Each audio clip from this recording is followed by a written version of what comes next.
And then 1,144 active medical cannabis patient card holders as of the end of April. You mean 100,000? Or did I mishear that? 100,140. We lost 99,000. It's like, Rich, I can't take that news back to the office. Just cheerleading for us again. Do you know Yeah. what it is? Do you know what it is today as we sit here? I don't have that. One thing that we try to do is limit release of those numbers until the end of the month because things change so quickly. As you would expect, hundreds of cards expire and are issued each day, right? And so we wouldn't want, a 1-day window to impact somebody's decision if they're making decisions based on those numbers. We rely on the end of the month. So that's why we focus on the end of the month number opposed to a specific day. And then medical provider outreach, we were able to present at the Ogden Medical Surgical Society event on May 15th. And that was me presenting for an hour and then Dr. McKiff presenting for an hour. And there were over 50 attendees at that meeting. And this is not the first time we've presented at that event. We've been able to go there 3 years in a row. This was the 4th year.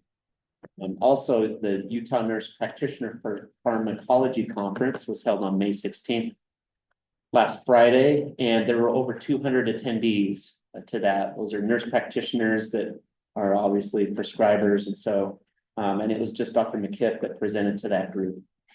And then we were able to secure a new presentation that we'll be doing in November to the Rural Health Association of Utah Conference in St. George on Thursday, November 13th.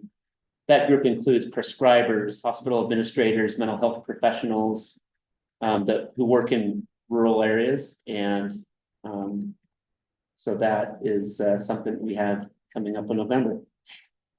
Rich, for those Yeah. presentations, are those like PowerPoint presentations or are there copies of those presentations that the board could see if we're not able to attend those? That Dr. McKiff goes around and gives? Yeah, we can share a version of that he does. There's a medical cannabis program basics that I do. Mhm. And then there's a clinical based presentation that Dr. McKiff does. And I can have Trevor share those with you. And yeah, if you have any feedback, you're welcome to share those. Yeah, just more interested in just seeing him more than anything. Sure. Great. And then as far as implementation of some of the 2025 legislation, there were some bills that became effective on May 7, and one of those was the patient product information insert. And so that is now available on our website. We're in process of incorporating some of the feedback that we did get from members of this board and also stakeholders. And so be prepared for another version to be shared that you can give even more input on as we try to find something that also reflects some of the feedback that we got from stakeholders. So we will we'll be sharing that with you when we're ready. Rich, was I accurate when I said the PDF had not been shared with us Yeah. yet, just the QR code? Right. Okay. I thought so, but I wanted to just make sure of that. Yeah. So yeah, the PDF is being reviewed, and so we'll make sure you do get a copy of that, and we look forward to being a resource to patients when it's available. Also, we're in process of purchasing the software needed to design an online course for the QMP proxies, but in the meantime, to meet the May 7 effective date for the QMP proxy education, we did incorporate into the software an overview of the EVS patient privacy health information laws. And so when a new individual that's getting access to the EVS as a employee of a medical provider, when they request that access initially, or when they renew their access every 2 years, they are required to indicate that they have reviewed the overview, which is just a document that summarizes some of the privacy laws related to the EVS. Later on, like I said, that'll be an online course. That's in a phase 2, but for now it is incorporated into our software in the online application when a QMP proxy applies for access or renewal of that access.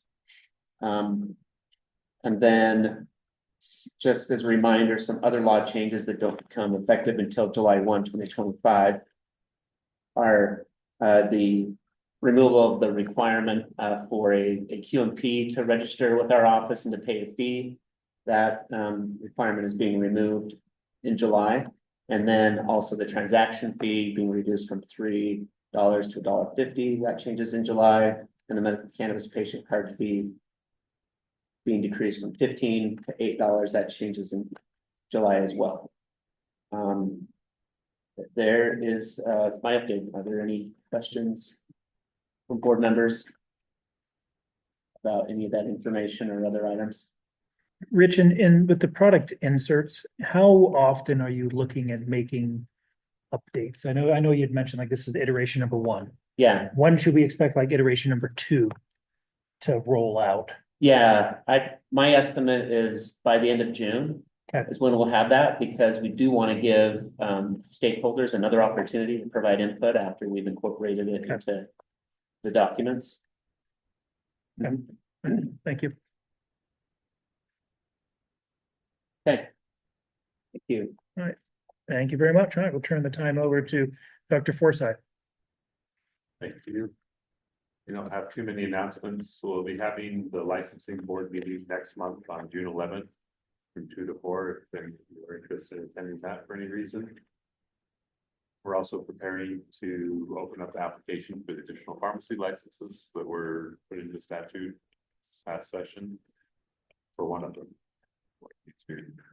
Issued before 2026. That should be going live sometime. We don't have an exact date yet. Yeah.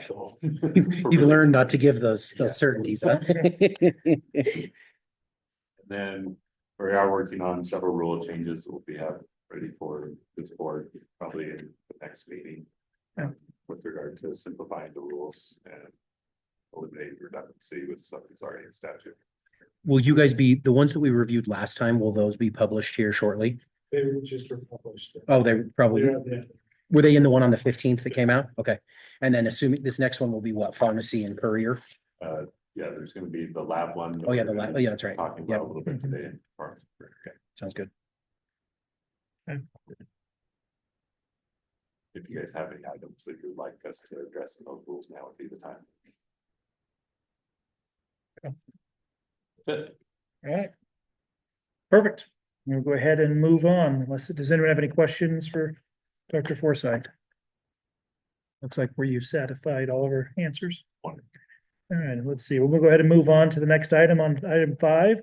Talk about total yeast and mold limitation. So this is a memo that myself with the help of JD put together a memo that just kind of talks through I guess the too long to read thing, and it will be this spiel is talk about the pros and cons of TYM for those who it's total yeast and mold testing.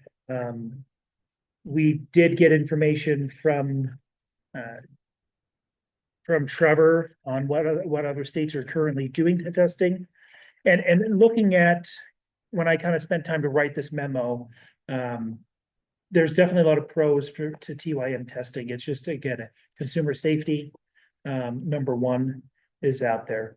Again, it's just another issuance of the product quality that patients can expect to get. This is this medical cannabis.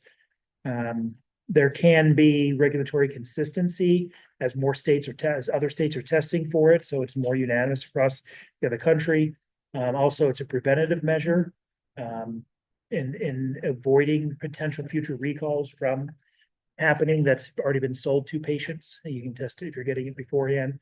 The cons that I kind of listed on here, increased cost. It is an additional cost to the state. We don't know what that would look like as far as to the producers in testing for TYM. And one of the biggest studies I found out there was testing method inconsistencies. Because these are sampled batches that are grabbed from when it comes with the plant material, depending on where within the supply bin is grabbed, you could have some that tests off the charts, you could have some that don't test at all. So really, there's a lot of inconsistencies in that. And secondly, on there is in other states that have rolled these out, they've done multiple standardized testing across different labs, and they've seen a varied method of up to 50% difference across labs, just because it's just how things are tested. So false positives can also happen. So they found that in other states. And then listed through here, regulatory complexity. I mean, how do we define where it should be at? What's an appropriate threshold? And then the last item as a con was just limited direct health impact. There's not been a study showing what TYM can do, what those pathogens are. Obviously, Aspergillus and E. coli are things we already test for. We know those can cause health issues, and so that's why they're already in there. As far as the proposal for that, I have kind of for the state in rolling out a TYM. For one, I would love to see a comprehensive 12-month study in which TYM levels across all cultivators, because there's a lot of different types of growing facilities. We have indoor, we have outdoor, we have you have indoor buildings, you have greenhouses, different strains, different genetics. Try to get a baseline of where things are and where we're at. Use that information over the next year and determine, you know, how things should be done. Secondly, is at the conclusion of that study, compile a comprehensive report, present here to the Medical Cannabis Policy Advisory Board. I think one of the big things we want to see is include like cost benefit analysis. What is that going to look like? I mean, we do know that in a recent statute change, there is now allowed for cultivators to remediate, or I guess be proactive and irradiate cannabis, which does make all the total yeast molds inert. And so whether it's you're for or against that's really an alternative. It is very costly. And so again, that cost would just be passed right on to the patients. And so my recommendation on here is, again, let's get to a 12-month study, start testing for the TYM, see where we're at, and based off of the data that's present, let's come up with a number that is obtainable and we feel is impactful enough that we can use actual data on. I know this board historically we've made decisions on numbers off limited test results. We got lucky on certain things, on the numbers thresholds we were setting. It could have gone the other way if we were too aggressive, and definitely impacted the market. But I think this is something where there hasn't been, to my knowledge, there hasn't been anything patient impacting to this point. So let's do the study, determine what it could be, and then provide a recommendation for the future. Yeah. May I make a comment? Oh, yeah. So the patient impact really, we haven't seen any direct health impacts from the police call. What we are seeing is an impact of the program overall. You know, attacks on the program saying it's got those kind of statements. So we aren't necessarily concerned with, well, we are concerned with patient health and safety, obviously, but as you mentioned, Matt, well, correctly identifies, we don't have any direct health outcomes that we think are immediately concerning. It's more about a perception of quality. Unfortunately, the radiation doesn't remove that taste from the marijuana, as I understand, either. So that's not necessarily a good option. This really is more to protect the reputation of the program and to ensure quality to some degree. But we don't want to see it to become a huge burden to the industry or the patients either. So we value the input that you've given here, Matt, and I think the study is likely a very good idea. Yeah, I think it just, to me, it makes, good sense, because in the little bit of reading that I've done about this, certainly, I don't think anyone in the industry wants to intentionally grow moldy cannabis, right, and give that to patients, but it can vary between when it's in the ground, to when it's drying, to when it's curing, even to when it gets in a bag. And I actually just saw a recall recently in a state where it had passed all the testing up front and then sat on the shelf in a bag for a while. And, it happened. And so I think the hope here is to get it right. Cause you look at the states that have set it at 1,000, almost everyone, operators in those states, at least as far as I'm aware from speaking to people, they are using irradiation. And while that, I think that, and that's kind of still an open-ended thing of what that does to the cannabis. While it may kill the microbes, we don't know necessarily what it does to the terpenes. Of course, the companies selling those machines are going to tell you it does nothing. That's the same thing that the taser people said, when they wrote the reports on tasers, right? So we don't know either way, but I think this strikes a good balance and helps us understand where we are. One of the things that when Matt talked to me about this, I said, I think where it'll be useful is at different points in the process to help people understand where this is most likely to develop or least likely to develop, so people can know what practices, to hone in on, and things. And I think it also in some ways, mirrors the approach that, the odor bill, has kind of taken, right?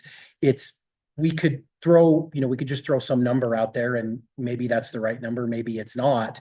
And I really do appreciate, Matt bringing this, up in the way that he has, because I think with the THCO, while we were, kind of fortunate to pick a good number, I'm not sure we still know, whether that's the right number or not in either direction, right?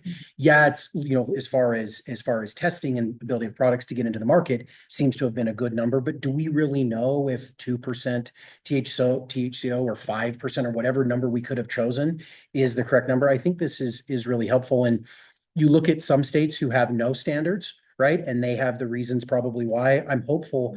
I know you all, I don't know if UDAF participates in the same way I think you guys do with CANRA, to know what they're seeing. I was fortunate enough this past week when I was in Washington, DC there was a panel with one of the CANRA folks on there. And just really thought she was very thoughtful about things. So I think it'll be interesting to see what you guys hear from there. But given the variations that you see, and then also just the variations in testing, even some of the studies I've read, it varies widely. And it's not just based upon your agricultural or your manufacturing processes. It can be based upon the cultivar itself. And that can be different in different regions, and things like that. So to me, I think we want to get it as right as we can, knowing that we want to ultimately protect the patient, patient safety, but we don't want it to be so onerous that none of your flower can get into the market. And then that just all ends up in, processed products, could end up in processed products, right? So, Ultimately cost to patients. of course. Yep. Yeah. So we really do want to get this number right. I totally agree. And we're not really following other states' models very closely. We have looked at other states' models, but as everybody's identified, numbers are all over the place. And frankly, testing in other states is very questionable. There's been multiple articles that I think we've discussed before about testing that's gone on back east in certain states where they're basically just refining all the products. Well, I know at least one state, I believe it was Connecticut, if I'm not mistaken, had a very low threshold and then kind of reverse course to a higher, threshold. So just suggesting, that it might be a little bit inexact, but I think it's great that you all are And if you taking. looked at the testing results, suddenly they all changed as soon as they changed the limit. Yeah. That too. So I think it's good that you guys are taking your kind of own measured approach to it. So do you all plan to come back in front of us next month with a rule proposal on this? Or do you think If we're you're doing this likely study, to I do don't this? think we would do a rule. So do you guys think you're likely to, do the study? I mean, assuming we make a recommendation. We can implement the study without statutory. thing. Yeah. Okay. But yeah, then we would make a rule. Yeah, of course, until we've gone through the whole process. Okay. Yeah. It'll be the second study I get to be a part of. This one I'm looking forward to. It's like the lab study. I think in relationship to this topic, though, there are a couple of articles that have come out since 2023. A lot of the early data was based on a 2016 article that basically was used to kind of overemphasize some matters, but the conclusion of the article, if you actually get to it, is more research is needed.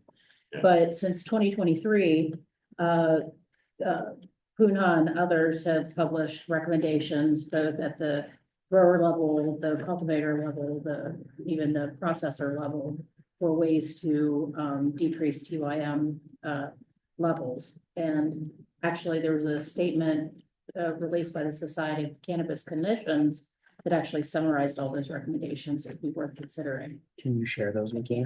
Yes. The letter, the article, or at least the reference that I found for the Puna study, I think I shared earlier today when I was looking through this, but this letter I just found more recently, so I'll share that. Could you Would you share? share it to the I will, board? I'll send it to Trevor and Okay. he can send it to Great. everybody. Yeah. All right, is there any questions or any comments from anyone else on the board? As a patient in the first 4.5 years, I've never seen mold weed. I hear about Like, it often, not- but I have not, I mean, I'm not. I do around, kind of but- stick to the similar growers, so I don't know if it's a It is one of the more common complaints we But- get from patients, but maybe it's a vocal minority and it's not as big an issue as we. but think. I mean, it's a big issue, so it would Have you be worth seen it? speaking up. So, yeah, so it's gotta be, But it's very infrequent that I have, I think I've seen one example of it Right. myself. But we do see. well, maybe you should just mention who you buy from. They never have. Okay. Probably won't be that public. Okay, with that, we'll go in and move it to public comment. Anyone online, if you'd like to make a comment, go ahead and raise your hand. Is there anyone in the room that wanted to make a comment? Anyone online? Not seeing any hands. If there's no public comment, we'll go ahead and move it back to the board. If anyone has a recommendation they'd like to make, or not, I can go ahead and make the recommendation. Yeah, make With a my amendment. recommendation. So I want to make a motion for recommending a quality assurance testing or study by the Department of Agriculture and Food on total yeast and molds for the course of the next 12 months. And at the end of the 12 months of the study, presenting a data-driven recommendation to the Medical Cannabis Policy Advisory Board. You modified that just for a period of 12 Yes, months. yes, Oh. yeah, for a period of 12 months, yeah. Thank you. I think I said for the next 12 months. Yeah. Means You're you have to not start ready, you're tomorrow. not ready to start tomorrow? Not No. really. Okay. So, yeah, I'll second that motion. I have a first and a second. Go ahead and, Jeremiah, did you get that written down at all, or do I need that? All right, we'll go ahead and we'll do a roll call vote. Okay, Mr. Anderson, Yes. Nanette, Yes. Amy Clark, Yes. Desiree Hennessy, Yes, Katie Lloyd, Yes. Kristen Gapel. Yeah. Acting, Yes, and Yes. all right, thank you very much. So that passes with the yes vote of 7 and 2 absent. With that, we'll go ahead and move on to the next item on the agenda. Item 6, which is job protections for medical cannabis patients. This is a continuation from a discussion we had last meeting. I'll go ahead and turn the time over to Ms. Hennessy. okay, yes, so like you said, this is just a continuation of what we talked about last month. We went back, kind of came up with some, pause. I do have 2 copies of this for ag that we have redacted all the adjectives in case. Yeah. You, Thanks, guys. yeah, I'm just looking out for you. I'm not gonna read it unless they're. So, we are, now we're just gonna look, we went back, we kind of, Kent helped me reach out to some larger organizations that this might affect. And we got some input from them, but to clarify, when we wrote this the first way, the first time during the compromise, we omitted private employers, kind of for the reason that this committee came back with their reasoning, but also just that our state doesn't usually get involved in private matters, right? So that's one thing to keep your mind on when we look at this. But what we're running into is just patients that are probably not in safety sensitive positions and these are, seem to be, the ones that come to me seem to be patients that don't have a lot of other options for just switching jobs and, it's a struggle for them to keep work for one reason or another. And so losing a job or having to choose between working or their medication has become a problem. So what we tried to do is still carve out people with any kind of federal contract. And just mirror the language that we have for the public sector to be able to allow medical cannabis in their employees. We just tried to mirror that completely with this, and move it into the private employer sector as well. So if you want, we can go, we can read that and then we can talk about maybe what they said and so what do you guys want to do? Do you want me to read it? Did you guys all read it? Do you know the bill well enough? You don't need to read it. What's your plan? I have read it, You have read it. nicely worded. Okay, so, and JD, to be fair, what do you think? Do you think it covers the concerns that we have?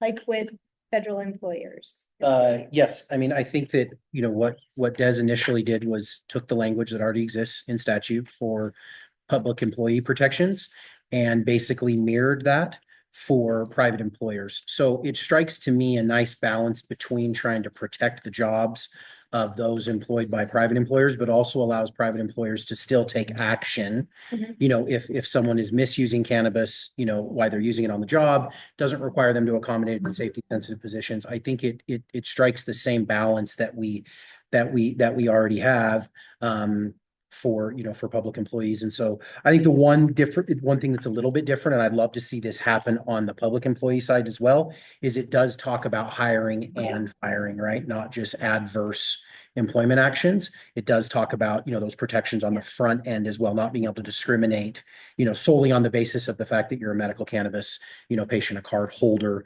I think I'm sure some of the employers can talk about this, but, my understanding of reviewing the employment law and what a lot of employers are doing generally is cannabis is no longer kind of a top priority to exclude people from jobs. And with how ubiquitous cannabis has become in this country in terms of the legality of it, I mean, we're almost at 40 states, I think, have medical, and 25 or 6 have adult use, right? There are more people now in America living in a place where cannabis is legal than illegal. And so I think employers are kind of having to kind of change with the times, anyways. And I think this is just a good way to codify it and provide those protections for not just public, employees. But again, like I said, it's not saying you can't do anything. You just have to accept it no matter what. It still allows the employer to take certain actions if the cannabis use is either problematic in the workplace and or if they have any sort of safety sensitive position, and they can completely disregard that part of the law if they have any sort of federal, funding. So I think it allows the employer to have peace of mind, that they still have the ability to police, cannabis within their own sphere.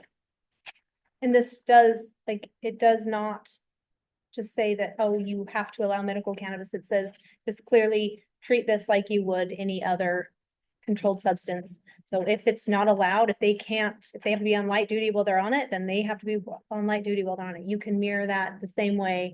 So, yeah, I feel like this would be a good step to take for us to just kind of codify that into the private sector and let, just if nothing else, create a conversation where employers are,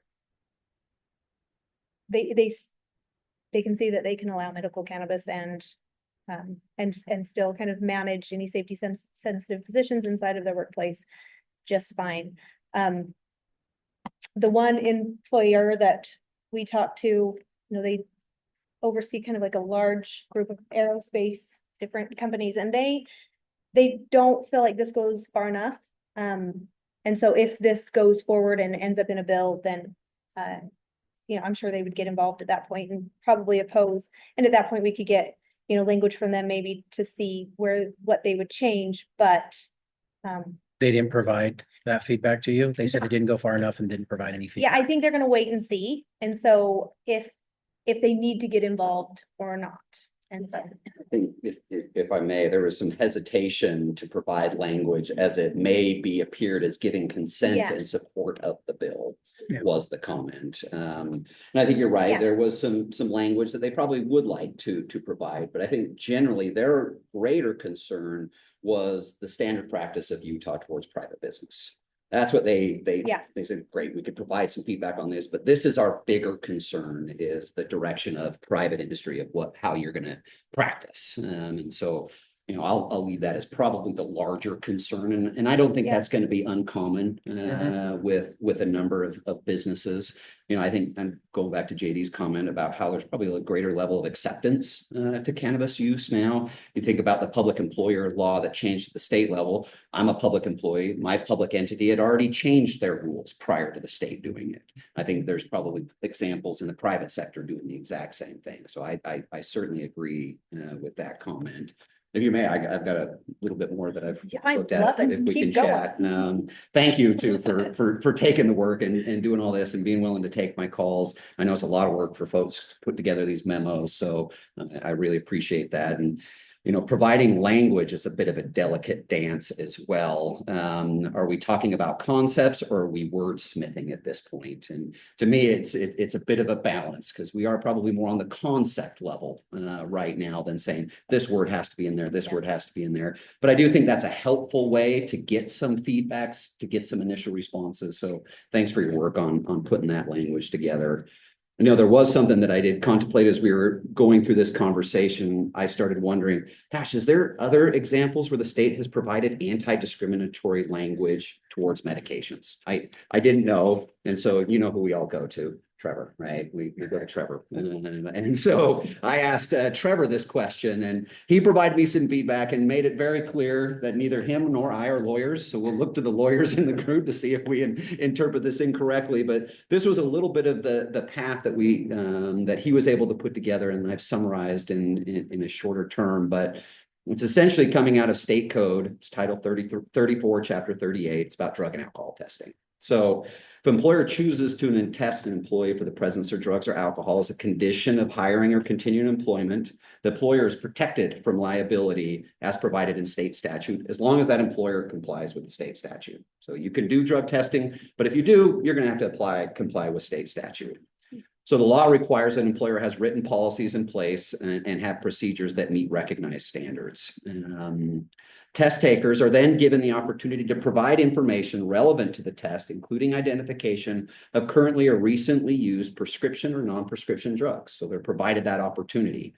However, that's about where it ends. And so the state statute doesn't go so far as to say the employer shall or shall not allow these specific medications. And when I started thinking about this, it was really as opioids is what I was thinking. Is there a specific language that says that, you know, this employer can say no to opioid use? And so is what Trevor, I think, has correctly identified is that this likely goes to more guidance from the federal level, from the Equal Opportunities Commission, lying into the Federal American with Disabilities Act, which is directing how an employer can and can't respond. And so directly from the EEOC's website, if an individual is not disqualified by federal law and the opioid use is legal, an employer cannot automatically disqualify you because of opioid use without considering if there's a way for you to do the job safely and effectively. So without a reasonable accommodation. So that's, you know, it's not particularly clear, right? You know, the state says, yeah, you know, you can't discriminate against these specific things, but it seems like there's a structure in place that is pushed private employers to allow these medications. Obviously, when it's a federal issue, it's going to be a little bit different than it would be on the state level. But I found that interesting. It was just a question that I had, and that's essentially what we had found. A little bit is what I was looking for is there another example where we've required anti-discrimination of a private employer? And there's probably other examples. I was looking specifically at the prescription medications. Going back to, so that's just that piece. So set that aside, take that for what you will. And thanks, Trevor, for the help on that. We did reach out to a number of employers and trade associations. It was hard to get feedback. I don't know if any others were able to reach out. I know some other folks were reaching out to people. It was a challenge, and I don't know if it goes to this, maybe it doesn't impact me. I've already had an accommodation for it, so I'm good with the way it is. Or the other side, I don't want to dip my toes into this, is because this is such a larger issue organizationally. There was an appreciation for outreach. I think, similar to what Des says, there was some concerns that the outline protections for federal contractors or safety sensitive positions didn't go far enough. But again, back to the overall concern was this concern about the state of Utah further dictating operating practices.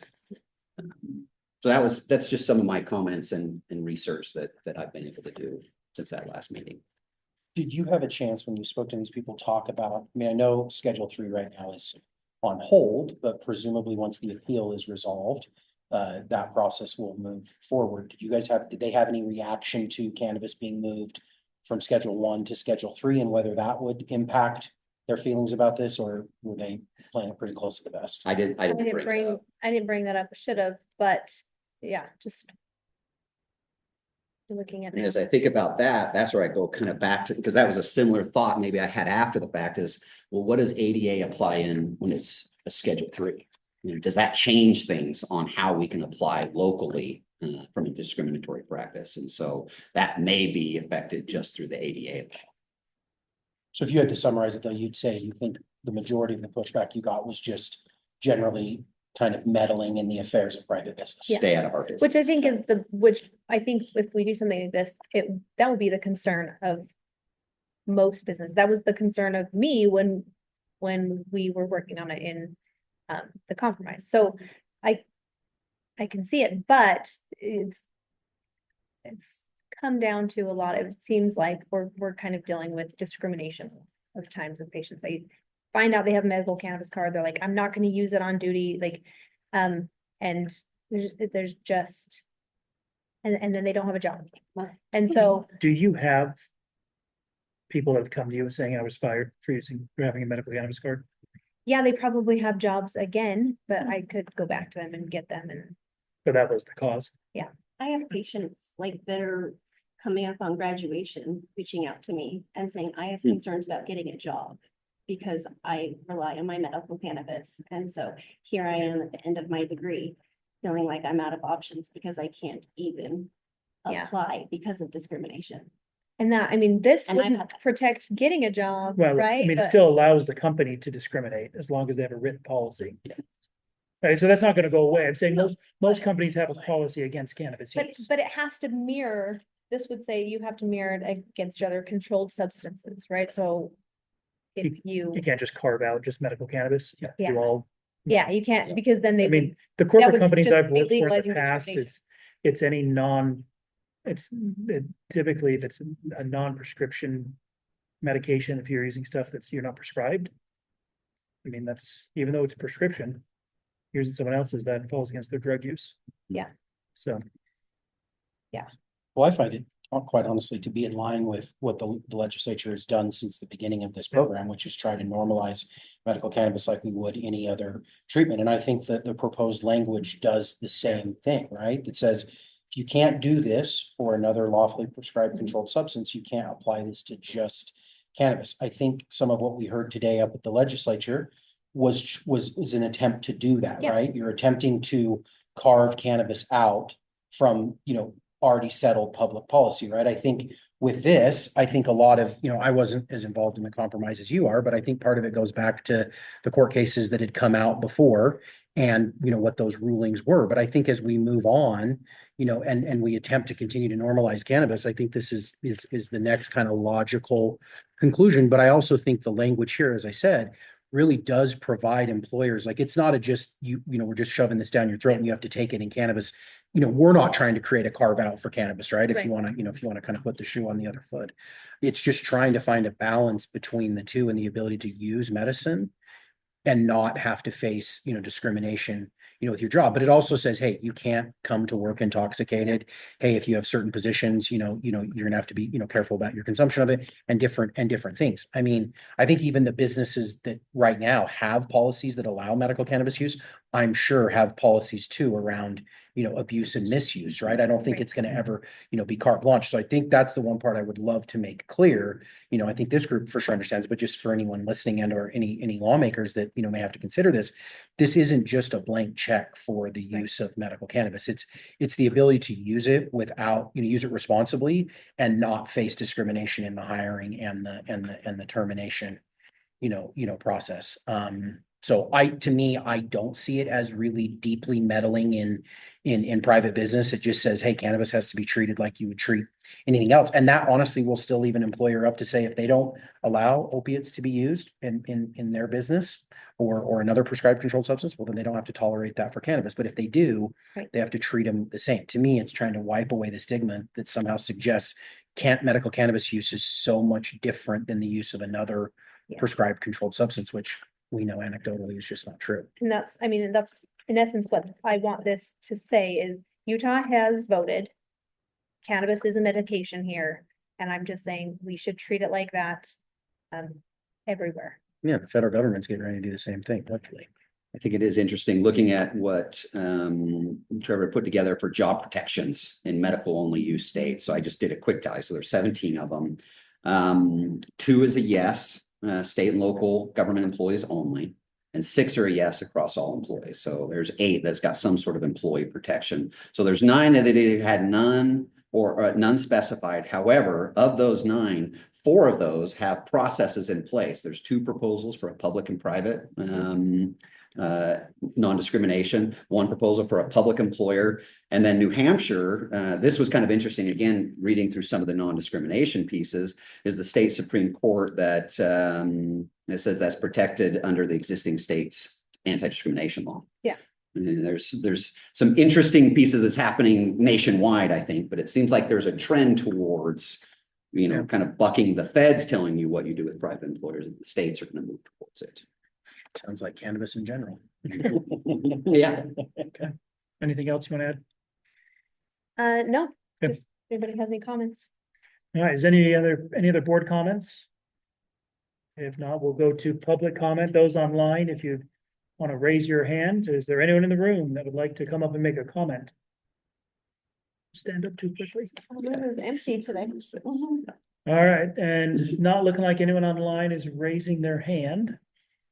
Because everyone loves it so much. So with that, we'll bring it right back to the board. We have, anyone want to make any type of motion?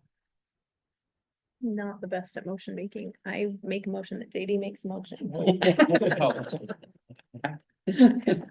To be, Second motion. yeah, to be fair. You have to Okay. read it all. Yeah, you have to read the entire thing from beginning. No, to you end. just do as noted in the memo. Yes.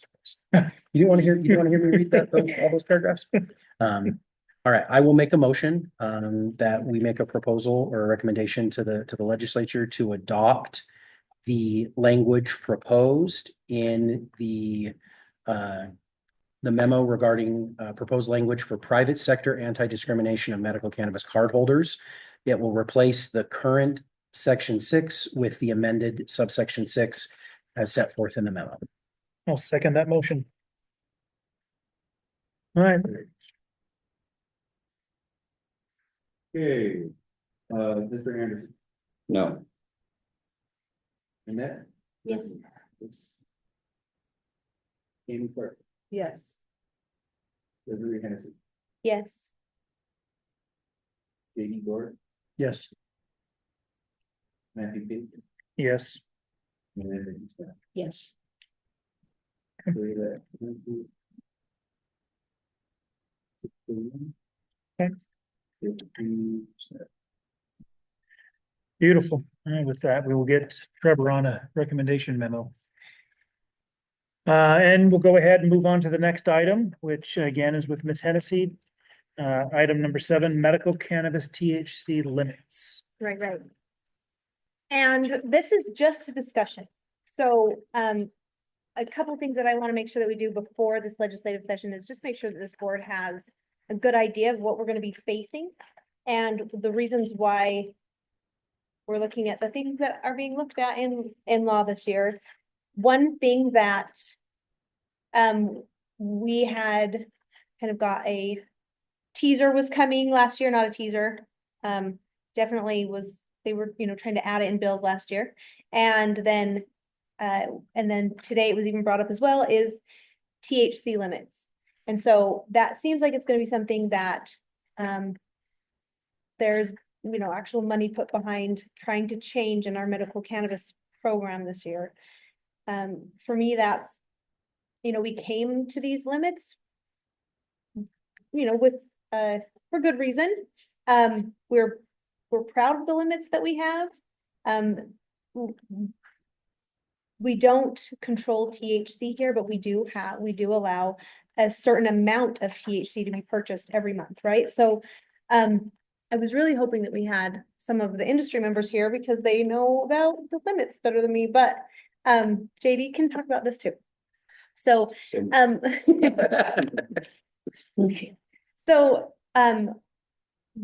couple things that we just, I just said key points is, a lot of pain patients say that higher THC works for them.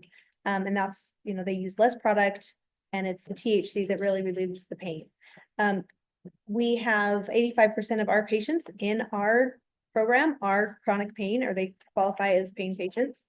And pain, the opposition likes to use that number as, hey, like anybody can get a card for pain.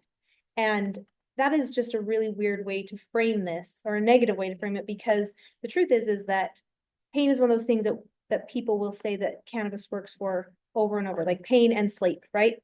We don't have sleep, we have pain on our conditions list. Even our cannabis research and review board, who is oftentimes saying no to a lot of the conditions we have, and she'll say like not a lot of them have a lot of scientific backing, but pain, they said, has a moderate evidence to support in cannabis use. So while the Utah market does look at other terpenes, we do have industry members that are constantly looking at different terpenes and what they can do for different conditions.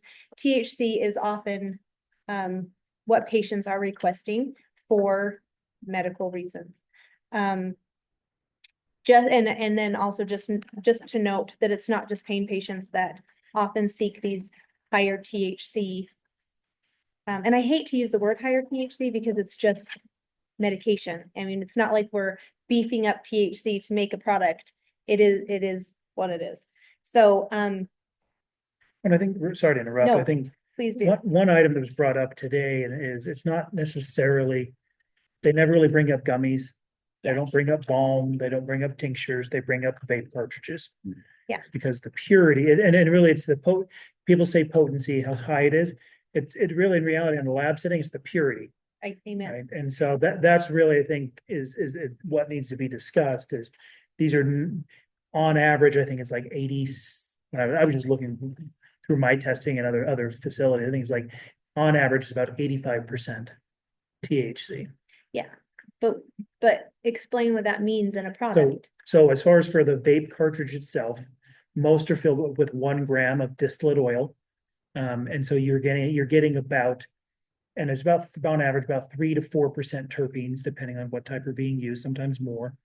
And so you have, if it's 1 gram, that's 1,000 milligrams, but you have to take out 3 to 4% of it as our terpenes. So it's really only 96 to 940 to 960 milligrams of oil at a 85% purity. Mhm. Right, there are minor cannabinoids in there as well. So you may be a total active cannabinoids might be at 90%. So something like this past where they were like, oh, we want THC down to 20%. What would that look like in building a product? Building a vape cartridge, you'd have to be doing formulated vapes, which would be detrimental to patients because a lot of the high pain individuals need the higher purity of THC. I mean, as a processor, we can make products at any formulation level. I mean, if we're required to do it, it's something we can do. We do it currently with gummies. A lot of the most popular gummies are formulated gummies, not just straight THC.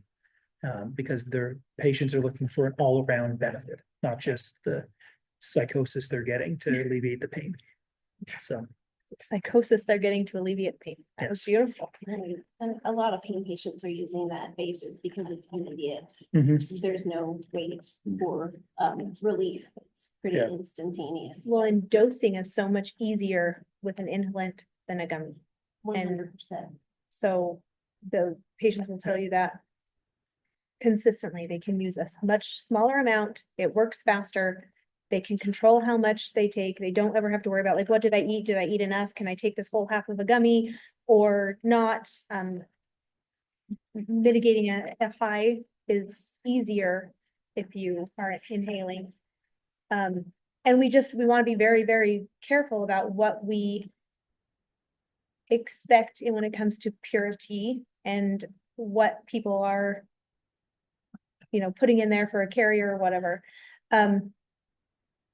It's also important to note that we have a well-run, maybe not well-run, we have a hemp industry.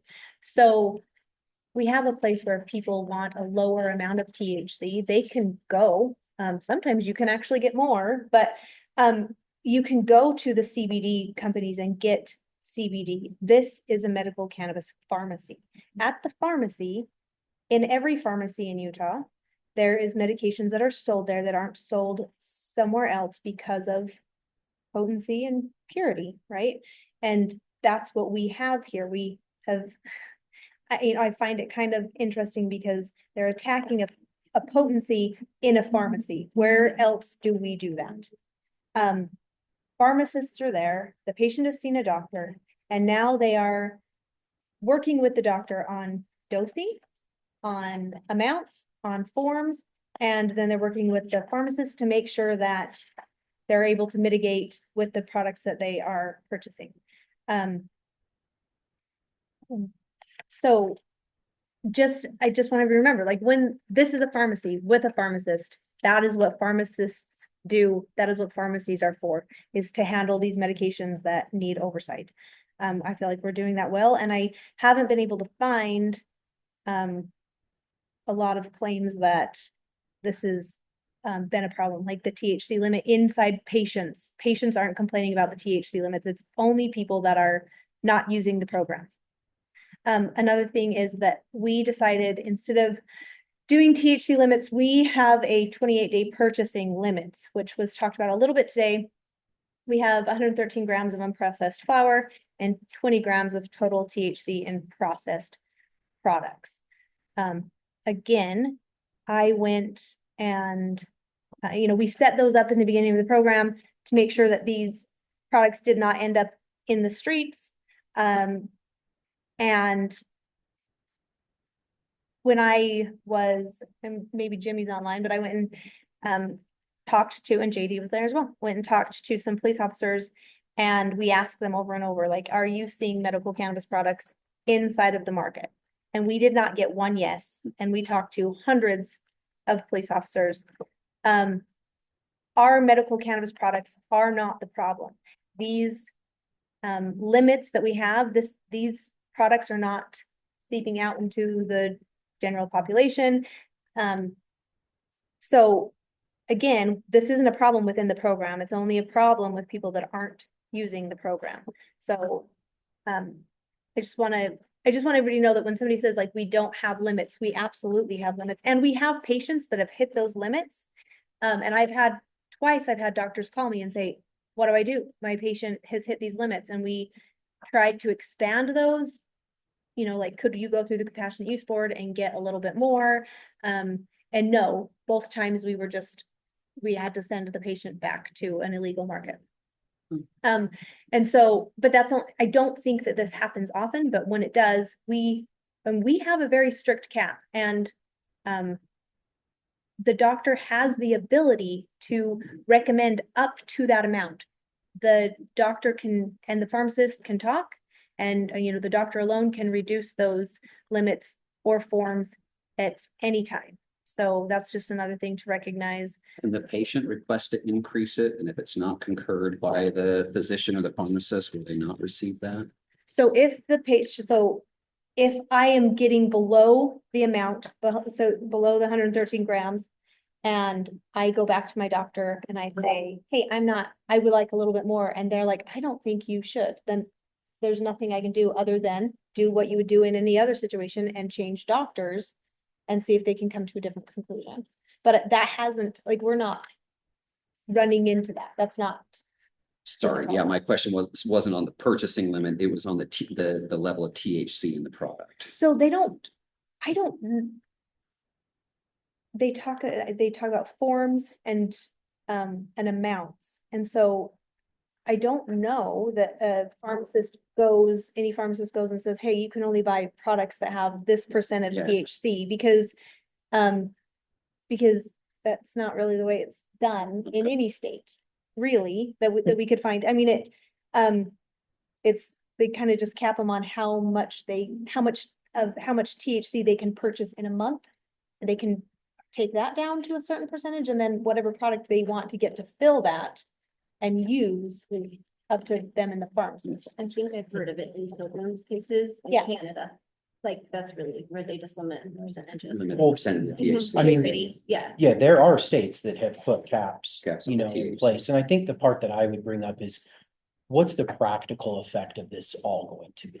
Mhm. You know, I think, you know, some folks might believe, well, if we put a cap on THC and we cap purchasing limits, patients will just, you know, stop buying, you know, and seeking Yeah. out those products or seeking out those, you know, those higher, you know, purchase limits or closer to what we currently have, which if you look at some of the data that's been shared, and I don't know if it got shared with everyone, I know I asked for some of this to be shared with me.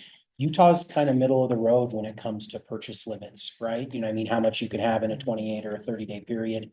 But getting back to the idea of what the practical effect's going to be, you're going to recriminalize this. That's the second time I've used that term today.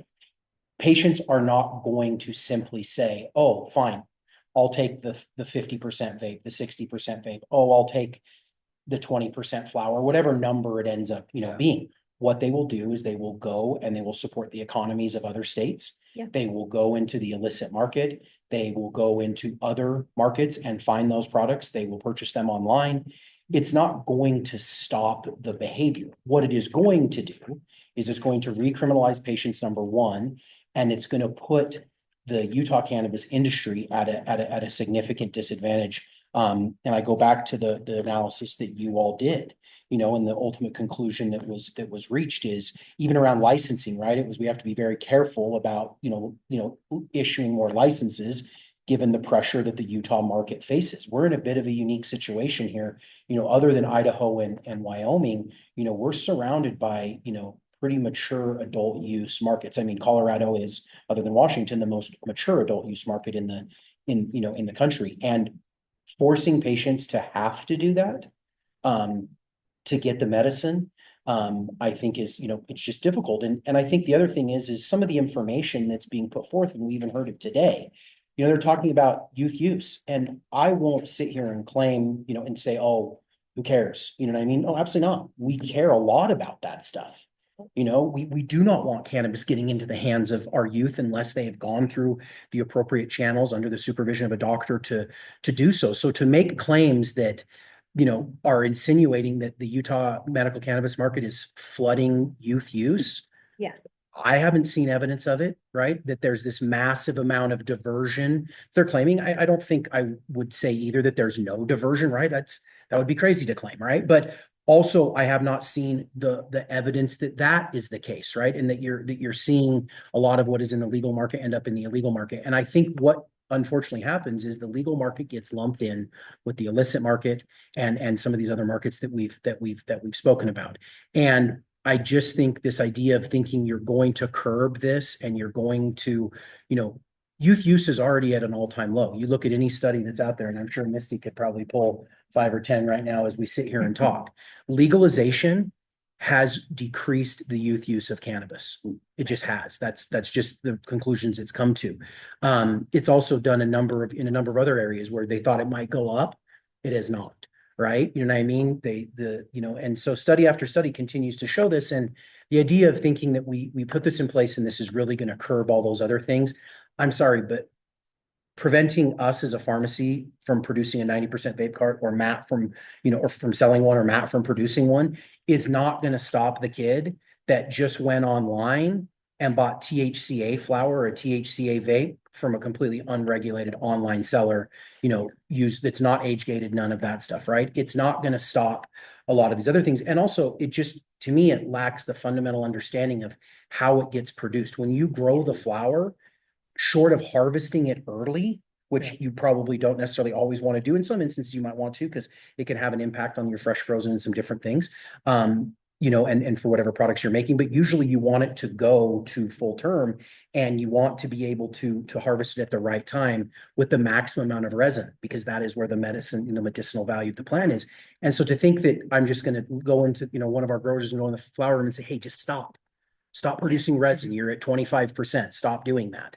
That's just not likely. And with vape carts, Dr. Forsyth, I do believe spoke to this at one point. If it's not 90% pure, and we go down to a 60 or 70, what do I fill the rest of that 1 gram with? I mean, I know we forget a little bit about the Valley crisis, because it kind of all came around the time of COVID, but that's what was happening. Is you had unlicensed producers producing vape carts with fillers in them, and they were causing severe injury to people. Those were not regulated legal cannabis products that were producing those injuries. So I think in some ways it's a bit of a fool's errand to think that we can do that and limit that. But also, there are a number of products available in the Utah market, whether they're ratioed products, whether they're just low THC products, that are available, for people. And I think it also misunderstands how people dose, the medicine as well. And so I know this is something we are going to discuss, obviously, as we move along.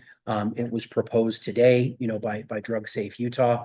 There's a lot more conversation to go, but I think one of the things I would like to see is, I think this is going to be a great place for the research center to lean in. I think some of the statistics I even have in terms of how many people reach their purchase limits on a monthly basis sitting in front of me right now. And the highest month that I've seen for unique patients who hit their kind of composite limit for a month, I think was 28.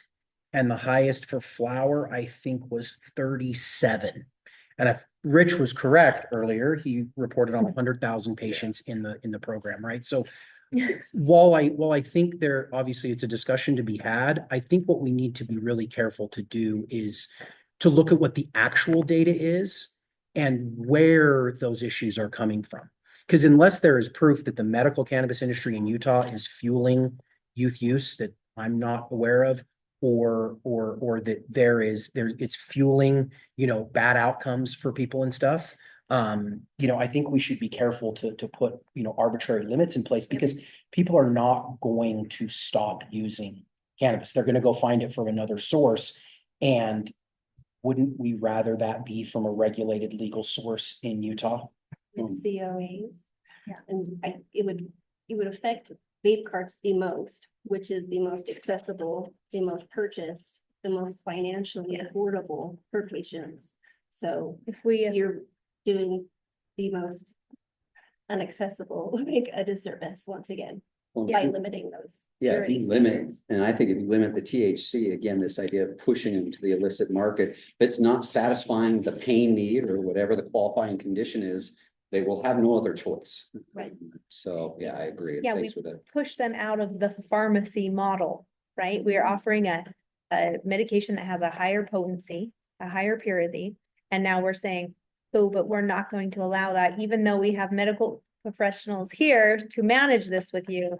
And then we're pushing them to an unregulated market. Another thing that happens is if you reduce the cannabinoids that are needed, right? If you reduce things like that, then in order to get the same effect, the same relief, they're going to have to, use more, which is just increasing cost.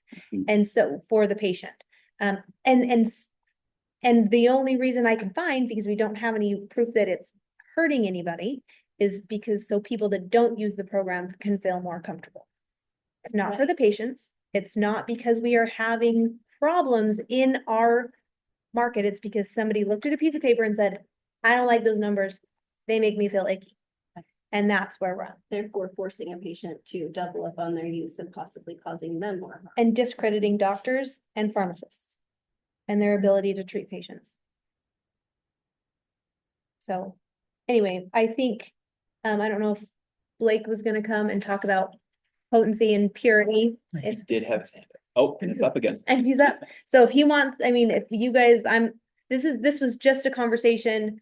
I just think that we need to know what's coming and be prepared and educated as to why these are the limits that we went with. And give us the time to make sure that we're accurate when we say there's not been problems with these, that we're seeing. And so, yeah, and just, Is that the one? That reason, This one goes from 23 through to 25. okay. So. Sorry, do you allow Blake to talk now? No, I'll bring it to public comment if we are going to do public comment. Yeah. So, okay, yeah, I mean, and I think, as far as the discussion, what do you view, as you wrote the memo, are you looking to get out of this? Are you wanting to just make sure we're aware of it? Do you have a proposal? What are you trying, like, just so I can? this is, right now, this is just sheerly education, just to know, just so the board knows why we have this, because when they hear opposition speak, it's very easy for them to say, yeah, why do we have those high numbers? We didn't have those high numbers of percentage in the 70s. I mean, all of that just kind of muddies the water for what we're trying to do, which is serve patients in a pharmacy under medical care with higher THC than what you're going to find in the CBD market. And so just an understanding, I just want an understanding. And I think in the next couple months, as we go up to the session, I think we should have more just education pieces, just so the board is aware and the public is aware if they want to listen on as to why we have these laws written the way that we do. I'm trying to recall, did we as a board, do you know, Trevor, did we discuss the caps, the purchasing caps monthly? Didn't we try to? It's on your list of items, Okay, it's but I on don't there. think the board's previously discussed it. I think the discussion we were gonna have is for people with end of life care that hit their caps. Yeah. Yeah. They can get the automatic extension, because I feel like we did propose that. I thought there was. That is in statute. If you're That Yeah, sounds, okay, terminal with less than 6 months to live and need a Right. waiver for palliative purposes, then a QMP can petition DHHS. right, all right, that's where we landed for is when that. we Okay. asked I was for gonna say, I thought That was them to run through the the- cub if they hit a cap and be able to get a bump more. have, so with that in statute, have you had any Yes. requests? No. Okay. So. I mean, I was just wondering if the numbers that JD had listed is, if those are individuals that are at end of life care. Do they not know they can request? Does the pharmacy know they can request it? I just don't know if people know they can do it. Yeah, I mean, I can go back and talk to our pharmacist, but Yeah. I'm not aware of anyone having come and asked us to, help them, or guide them on, requesting Yeah. more than what the limits are. So I don't know how often that's, I know that it was Beehive that was here and Bijan and Yep. Minnie were speaking on it, so it's Yeah. their issue. So I know they dealt with that in the past, but I don't know how often they deal with it currently Well, still. and it was kind of, it was kind of sad. The patient that they brought, they were treating cancer, they were having really great success with RSO and were not able to continue purchasing in this market because they hit their caps. Which was unfortunate when you have people testing your product and it's safe and it's good and then you're having to say, go somewhere else. And that was really hard, but overall, I don't think that these caps are being abused. Most people aren't even reaching them and the physicians can put a cap anywhere below that they want. This was just the one that was stated. And the pharmacists have the ability to too, right? If they Yeah. check that box that allows the pharmacist Yeah, to put a limit in place, they absolutely, they absolutely can. And so I just think a lot of this is conflating the different markets. Right. And, making claims that the Utah medical cannabis market is fueling some of these things. And there's just until we see the data, and who knows, maybe the data is out there, maybe I'll be proven It's wrong, not but that I could to find. this point, I have not seen anyone come forth with the data. The diversion argument was based upon a study out of Michigan, an adult use state that has very little resemblance, to Yeah. Utah. The arguments about teen use, we all know here, for anyone that's under the age of 21, they have to go through the compassionate use board, and that's how they're able to get it. So while those things can be concerning, and we certainly don't want those things to happen, until the evidence, I think, comes forward. And I think that's the part that I would just layer on top of all of this is until that evidence is actually presented. That's why I think we want to bring these things forward, because there's a lot of claims being made, and there were a lot of claims thrown around during the last legislative session. And I actually really, applaud the Utah Patients Coalition for the work that you all have been doing recently to put those statements on, just let them stand on their own for what they are or for what they aren't. And if we are going to take a data-driven approach to so much of the rest of what we do, we should with this, Yes. as well. And look, if it is true that there's products being diverted to high schools all over Utah, well, then we should know those things. But I think to make claims otherwise is a bit dangerous. And certainly if you yourself, are not a patient, making those claims, or if you yourself became a patient simply to kind of, have bad things to say about the process and the program, I think those things should be taken into consideration, as well. So for me, it wasn't so much today to come and make this big, bold recommendation. We'll see this in a bill, or if we don't see it in a bill, certainly the conversation will continue throughout the summer. So I think it's just helping everyone know kind of what's out there, what we may face. And honestly, I think we're going to be able to lean on each one of you, whether it's from a patient perspective, whether it's from a provider perspective, a mental health perspective, from a research perspective, because at this point, the way to fight this is with the data and with the scientific evidence, wherever that may take us. I think we've all talked as a group that cannabis is not a panacea. Cannabis is not without its potential for abuse and misuse, but 100,000 people in the state of Utah are finding relief from medical cannabis. That's a significant, number of people. And I just want to start talking apples to apples. And so I think that's part of why it's just good for everyone to be aware, because this is definitely coming down the bike. Yeah. Is there a way we could see thresholds, not just patients who met limits, but like who are hitting like 75% of their purchase availability, 50%, 25%? We got that report. We did a purchasing one. We did do a presentation on that Yeah. last year. Yeah, we can take a look at that. If you're Yeah, maybe next meeting. specific about the data you want to see, we can Yeah. consider that. And if you want to email Trevor or Des and I, and then we can get that on as far as the next agenda item. Look at. Get a report on. I think it's been a year since we had that market, like spend analysis that we've looked at, purchase analysis. It'd be interesting to see that year over year comparison. too, Yeah. to see if there's Exactly. been a change. Mhm. And I will say, the market has matured over the last 5 years, right? I mean, when gummies started, the highest milligram per piece was 20 milligrams. Right, and I mean, as a producer, we were making gummies at that amount. We were very hesitant to go to 30. And then we did it because we had patients saying, hey, I don't want to keep buying 2 of your 15s, and I just want to, because they wanted, so we made a 30, and then it went up to 40, and then it went up to 50. And they're like, I'm so tired of eating 2 of your 50s. Can you make 100? And these were patients who needed. So then we went up to 100. And I mean, I think now we have gummies at 150 Yeah. milligrams. And there's patients that need that, and then there's patients who cut it Who cut it for for, savings. for cost savings So, and do just fine. and it's not necessarily looking for just the highest dose possible. These are patients who use it for just peace of mind and for quality of life. Yeah. And so limiting them down like other states have down to, I mean, most of them also mirror what they do in surrounding recreational states. I mean, most recreational adult use market is 10 milligrams per piece. That's what it is pretty much across the country. Yes, what you And so- said just highlights the importance that it really needs to be pharmacist guided care and QMP and PMP guided care. Yeah. And so when they get 150 milligram gummy because they were able to get it for $50 as opposed to, 10 milligrams in a package, then the pharmacist says, now this is the way and this is the way you take it. And they can send them home with a printout. I've seen that happen where they're like, hey, let me print this out and tell you how, so you have this for when you get home. But we are inside of a pharmacy. and we need to treat it like it's inside of a pharmacy. And allow these more potency medications to be there.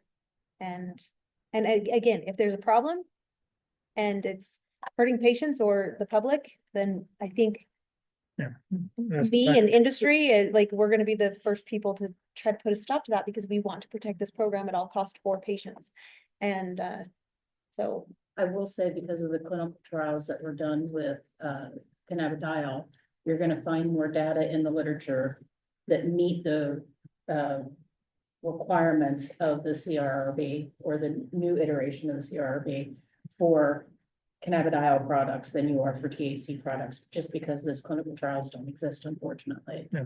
So yes, it's a great topic to research, but again, unfortunately, I can't guarantee that data is going to be available. Yeah. What, at least for, the cannabidiol products, it's suggesting is a U-shaped pharmacology potency curve, so that the very low and very high, mainly because of dose limiting effects, because of side effects, you're not seeing, good patients either backing off or not getting what they want to achieve at the very high and the very low doses. There's tends to be a sweet spot in the middle.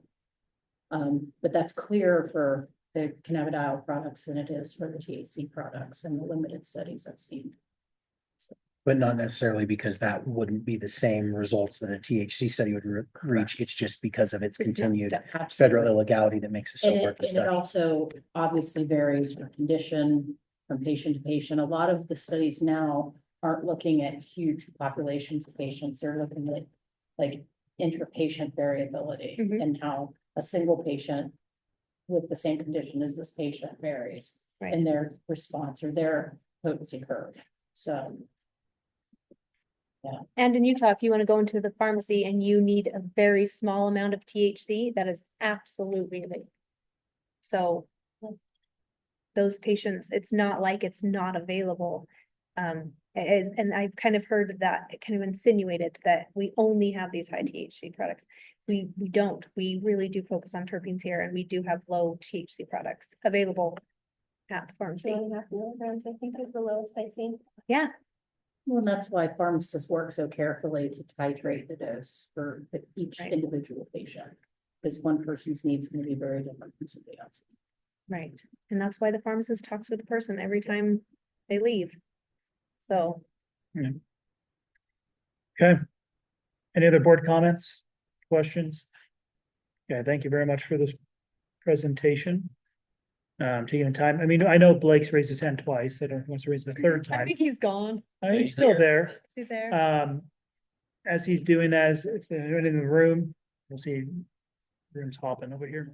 Yeah, Blake's go ahead. hands up. Let's- All right, we'll invite Blake to share his two minutes with us. I won't take 2 minutes. I think You you all can go ahead and state discussed your name and affiliation. Blake Smith.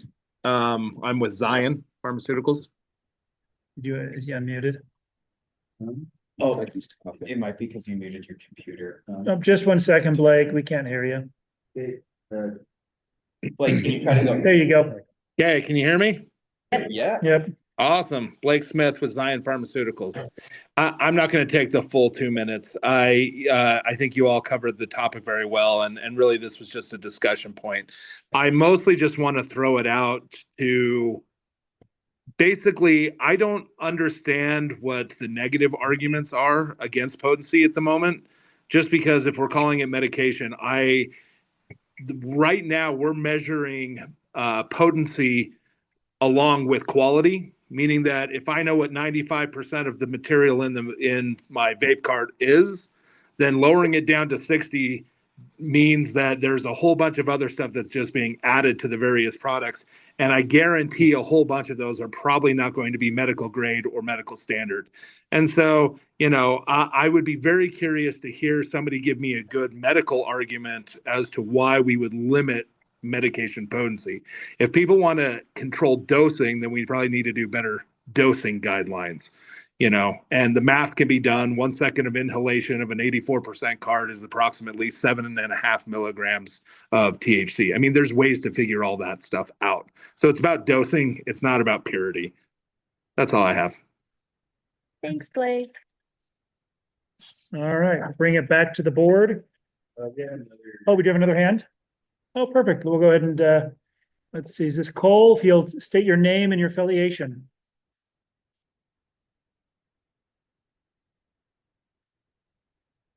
Cole, unmute yourself. Unmuted. Sorry about that. This is Salt Lake City. Normally a fly on the wall during these meetings, but hope I'm not stepping backwards. One glaring problem I see with the state limit is how products are categorized. We just had an article drop about how patients are heavy vapors. I rarely come close to hitting my flour limit. We actually joke around and call it the quarter pound club. I've never heard of anybody hitting that limit, but when you bring in concentrates, it gets kind of tricky. You combine anything, edibles, distillate, hash rosin, everything and above, and the limit's only 21 grams, I believe. This is a problem I don't think ever gets talked about, but I think it's a problem that could be easily solved. Desiree and we both know patients that rely on at least, a gram of RSO a day. And our program, they're excluded after 3 weeks once they hit their limit. But that's all I have. Thanks. All right, thank you very much. And then just for the board's sake, the calculation is not off like purchasing 20 grams, it's 20 grams of THC. Yeah. So most like an RSO, for example, that's a product that we do produce, but it's about 70% average. So you were getting about what, 29 1 gram syringes. So you might last a whole month. Yeah. February, you definitely will. Maybe. So, okay. With that, we'll bring it back to the board as there's no more hands raised. Move on to the last item on the agenda, which is the agenda for next meeting. Is there anyone have any particular item that they would like to have addressed or they want to bring and present an item that's they're passionate about?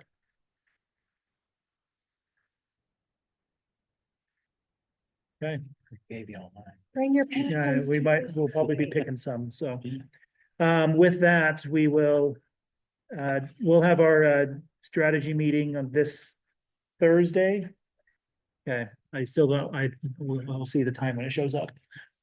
So I think it's 2-ish. 2-ish, yeah, but 3-ish, I know it's moving around. But so we'll get through and reach out to those if there's an item that we'd like your assistance on as far as for presenting an item. But with that, we have now successfully took a 3-hour initial meeting and moved it down to an hour and a half. That is my kind of meeting. So with that, I'll take the last motion for the day. Motion to adjourn? I'll make that one. All right. Second. Second approved and is unanimous. All right, we'll go ahead and thank you very much, everyone.